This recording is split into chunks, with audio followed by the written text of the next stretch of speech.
So in this presentation, we're going to talk about Book 2 of Euclid's Elements, which is often called geometric algebra. Now, geometric algebra is just the ability to do algebra with geometry.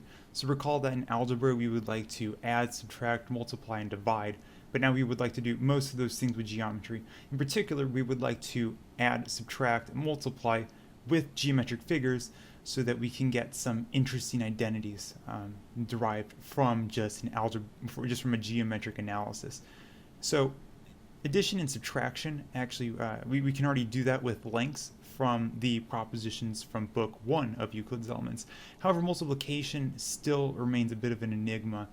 But if we recall that a rectangle has an area that's just the product of its two sides, then we immediately get a form of multiplication, and thus we are motivated to define a rectangle. And this gives us the first definition within our book. So we read directly from Heath's translation of Euclid's Elements. Any rectangular parallelogram is said to be contained by the two straight lines containing the right angle. In other words, a rectangle is just a parallelogram that has a right angle, and this conforms with our intuition.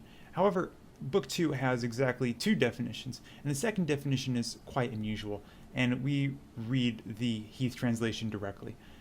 In any parallelogramic area, let any one whatever of the parallelograms about its diameter with the two complements be called a gnomon. Now, I read that, and quite frankly, I'm confused. I read that a few times without looking at a figure, and it didn't make any sense to me. However, if we look at a figure, it becomes more clear as to what they mean. So we are going to suppose that we're given a parallelogram, ABCD, and then we're going to let AC be a diameter. So we're just going to fix one of the diameters. Now we're going to draw HF such that it is parallel to both BA and CD, and then we're going to draw EG through the point I such that EG is parallel to BC and AD. All of this is possible by the work from Book 1 of the Elements. Now, with this figure, we can readily define two gnomons. Specifically, this yellow area defines the gnomon, which we would label GAF, and moreover, we can readily define the gnomon HCE. So a gnomon is just the two complements of this figure taken with one of the main diagonal parallelograms. And that's what gives a gnomon. Now, we might ask, after looking at this, why would we be interested in a gnomon? But it turns out that Proposition 43 from Book 1 states that, given such a figure, the parallelograms BI and ID are equivalent to one another. In this case, equivalence means that one is the exact same as the other if we were able to translate and rotate without stretching, but more importantly for us, they have the same area. So that motivates what a gnomon is, or why we'd be interested in it. In particular, it gives us some more structure on a given parallelogram such that we can actually equate certain sub-parallelograms quite nicely. So that actually gives the two definitions from Book 2. However, Book 2 also has 14 propositions, and we're going to go over those now in a modern interpretation. For example, Proposition 1 from Book 2 states that multiplication distributes over addition. It turns out that actually Propositions 2, 3, and 4 are special cases of Proposition 1. For example, Proposition 2 states that if x equals y plus z, then x squared equals xy plus xz. However, not all the propositions from this book are of the same form as Proposition 1. For example, proposition states that if x equals y plus z, then x squared plus z squared equals 2xz plus y squared. If we just substituted y plus z in terms of x within that implication, within that last displayed equation, then we can readily conclude that identity does hold, but the identity itself is fairly abstract, and it's quite interesting that such a claim could be deduced just from a geometric analysis without the convenience of our modern notation. And that's quite impressive. But okay, so we basically just described what the first 10 propositions kind of look like and how they can be stated in a modern form. However, propositions 11 through 14, the remaining propositions from this book, they're of a different flavor. So for example, proposition 11 allows us to solve a certain quadratic equation with geometry. Propositions 12 and 13 give a form of the law of cosines, and Proposition 14 shows that we can square a general rectilinear figure. So just recall that a rectilinear figure is a figure in the plane whose boundary can be described by a finite sequence of straight lines. So in other words, we can square that, which is quite interesting. That gives an overview of all the material in Book 2 of Euclid's Elements. But we are going to prove two of his propositions, namely propositions 5 and 14, just to give a kind of give an understanding of what the style of proof would be like. So we begin with proposition 5, and we read Heath's translation of Euclid's Elements here. If a straight line is cut into equal and unequal segments, then the rectangle contained by the unequal segments of the whole, together with the square on the straight line between the points of section, equals the square on the half. I read this, again, I'm confused. It doesn't make a whole lot of sense to me, but if we look at a picture, it becomes more clear. So we are supposing that we're given a line segment AB, and we let C be the midpoint of AB. Furthermore, we're going to let D be a point between C and B. With this, the claim is then that AD times DB plus CD squared is equal to CB squared. So now with this bottom half of the slide, it certainly makes sense as to what the proposition is stating, but even then it doesn't make, at least to me, it doesn't make any sense as to how you'd be able to deduce that claim so readily. However, if we are able to draw the appropriate figure, the claim does readily follow, and that's what we're going to do now. So again, this is the claim, and we are given this straight line segment. Now, just as a bit of an aside, I'm going to construct the figure right now, and I'm going to provide some justification along the way.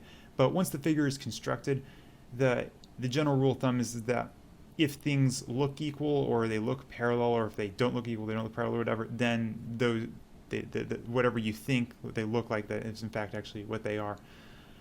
So in other words, things are equal if and only if they look equal. So if the justification kind of gets lost along the way, that's just a useful thing to keep in the back of your mind. So now we're going to construct the nice figure. So first we're going to construct the square CEF, and we're going to let EB be a diameter of that square. Then we're going to draw DG such that DG is parallel to both CE and BF, and then we're going to draw the line KM that goes through the point H such that it is parallel to both CB and EF, and moreover, K extends so far such that the line AK is parallel to BM.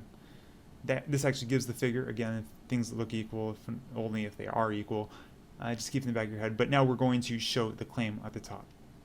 So to begin, note that the right-hand side of the equality at the top is CB squared, and that's what this red area is. Now this red area can be decomposed into 4 parallelograms. And by construction, those 2 red parallelograms are equal to one another, and the justification is similar to our discussion about gnomons, and so the definition of 2 of this book. So keep the fact that these 2 parallelograms are equal, just keep that in the back of your head. Now, this blue area is equal to this yellow area because the point C was chosen to be the midpoint of the line segment AB. Moreover, because those 2 red parallelograms just showed on the last slide, since they're equal to one another, the parallelogram CH is actually equal to HF. So in fact, that blue area can be equated to this yellow area. Thus, we conclude that this red area is equal to this red area, and we get the claim. Okay. So just to provide a bit more justification as to why the claim holds because of this, note that AD times DB up here is actually just this rectangle, namely since this is AD and DB is just this side DH. Moreover, CD squared is just this square down here, this LG parallelogram. And then the CB squared is this figure over on the right. So thus we get the desired equality, and we finish the proof. So that gives the proof of proposition 5, and we're actually going to use proposition 5 as a lemma to proposition 14. But I want to provide some more motivation as to why proposition 14 is so interesting. So recall the classical problems of antiquity, like for example, it is impossible to square a circle with a straight edge and compass. In other words, given there exists a circle such that we cannot construct a square with a straight edge and compass that has the same area as that circle. This theorem follows quite readily from the transcendental property of pi. However, there's the other problem of antiquity. For example, doubling a cube is impossible with a straight edge and compass. And this one is quite a bit more unusual because all of the numbers that we would be working with in such a problem are algebraic in nature. So it seems that a straight-edge compass is quite limiting as to what we can actually do with geometry. However, Proposition 14 states that we can in fact square a general rectilinear figure, and this should give us some confidence that in fact there is quite an abundance of results that we can get from Euclid's geometry. But so now we want to prove, after motivating Proposition 14, we would like to prove it, but we're not going to prove it in the style of Proposition 5 that we gave earlier. We're going to rather give a demonstration of proof that is exactly the same as Oliver Byrne's presentation. So we're going to give a brief biography of Oliver Byrne. So he was a mathematician, philosopher, and engineer who lived in the 19th century, specifically from 1810 to 1880. And today he is best known for his work, the first 6 books of the Elements of Euclid, in which colored diagrams and symbols are used instead of letters for the greater ease of learners, which was published in 1847. This work actually was largely considered a failure of his time because it cost a lot of money to make, namely due to the extravagant colors and figures and pictures. But nowadays it's his best known work, and it's considered a great success because of its other characterization of Euclid's proof. Instead of using letters for figures, they use just symbols and colors. However, just as a brief remark, Oliver Byrne did find a great deal of success from his more engineering technical works. For example, he wrote How to Measure the Earth with the Assistance of Railroads, and he also wrote like New and Improved System Logarithms, and he did find success in that. But his mathematical and philosophical works, although not appreciated at his time, have been given much more appreciation nowadays. So now we're going to give his proof of Proposition 14. So again, the claim is that, or that we want to be able to draw a right line of which the square shall be equal to the given rectilinear figure. So our rectilinear figure we're going to visualize is going to be this yellow object. Now, yes, as an aside, you stare at that yellow object, it looks three-dimensional, at least it does to me, but it's actually just a two-dimensional planar figure. If you look at the edges carefully, there's 6 edges, and recall that our rectilinear figure is just a figure in the plane whose boundary can be described by straight lines, and this figure certainly satisfies that definition.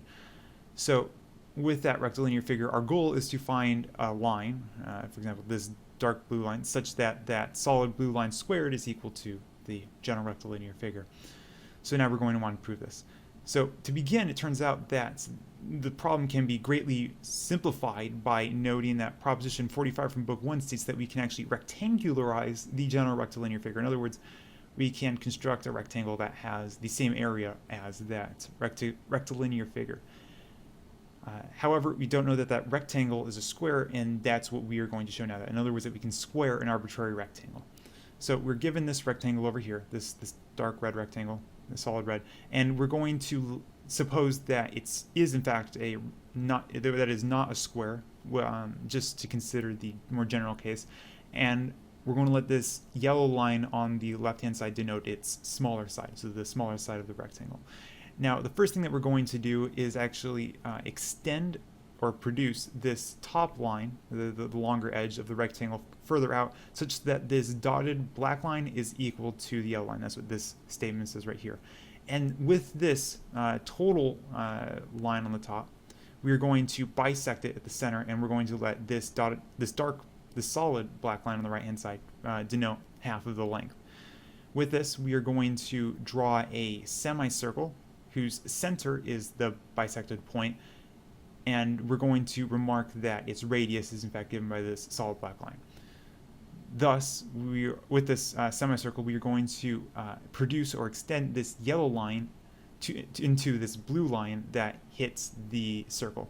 Now we're going to remark that there's a bit of foreshadowing with the construction of this diagram. Note that this solid blue line is in fact the same color and solidness of the claim shown at the top. That's on purpose. So now what we're going to do is, with this all blue line, we're going to now draw this red line from the point of bisection up and to this point of intersection on the circle. And that actually completes all of the drawings, and now we're basically given everything shown here. But now we're going to show the claim.